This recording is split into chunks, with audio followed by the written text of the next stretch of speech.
Welcome back Telugu movie reviews. Nara Rohit గారి హీరోగా, శ్రీదేవి విజయ్ కుమార్, రుతి వాగాని హీరోయిన్స్గా తెరకెక్కిన మూవీ సుందరకాండ. ఈ మూవీ యొక్క రన్ టైం వచ్చేసి 2 hours 50 minutesగా ఉంది.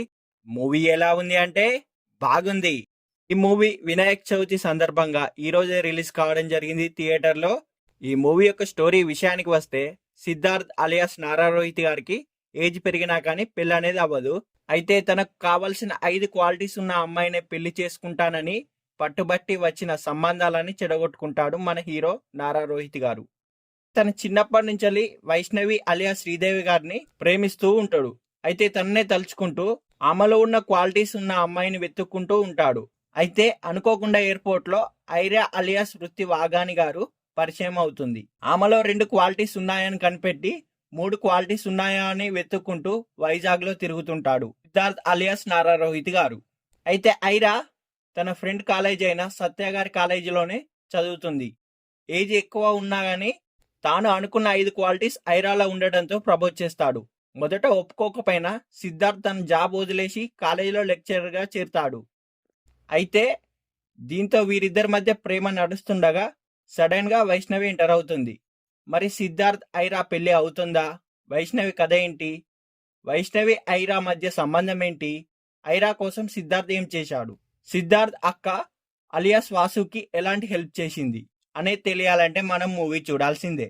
ఈ మూవీ యొక్క స్టోరీ విశ్లేషణ విషయానికి వస్తే, ఇటీవల అన్ని యాక్షన్ అండ్ సస్పెన్స్ సినిమాలే ఎక్కువగా వస్తున్నాయి.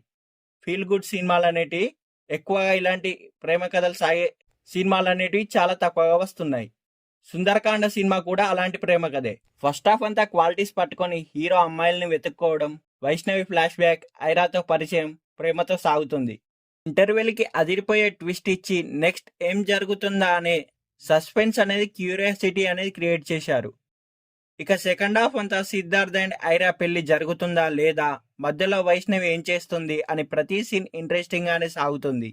అయితే కొంచెం సెకండ్ హాఫ్ కాస్త మాత్రం సాగతీసినట్లు అనిపిస్తుంది. ప్రీ క్లైమాక్స్ నుంచి సినిమా మాత్రం అదిరిపోయింది. ముఖ్యంగా ఈ సినిమాలో కామెడీ అనేది బాగా వర్కౌట్ అయ్యింది. సత్య గారి కామెడీ సీన్స్ బాగా ప్లస్ అయ్యాయి ఈ మూవీకి. ఎమోషనల్ సీన్స్ కూడా బాగా వర్కౌట్ అయ్యాయి. అయితే నారా రోహిత్ గారు మాత్రం చాలా రోజుల తర్వాత మంచి లవ్ స్టోరీతో వచ్చారు. ఈసారి చాలా కష్టపడి డ్యాన్స్ కూడా చేశారు. చివరిగా ఈ మూవీ గురించి చెప్పాలంటే, పాయింట్ పాతదే అయినా చాలా కొత్త కథనంతో ఫ్రెష్ గా రాసుకున్నాడు డైరెక్టర్. డైలాగ్స్ కూడా బాగున్నాయి. మొత్తంగా ఈ సుందరకాండ మూవీ అనేది కామెడీ టచ్ తో ఉన్న ఓ ఫ్రెష్ లవ్ స్టోరీ. ఓ ట్విస్ట్ తో నెక్స్ట్ ఏం జరుగుతుందో అని ప్రతి సీన్ ని ఆసక్తిగా తెరకెక్కించారు.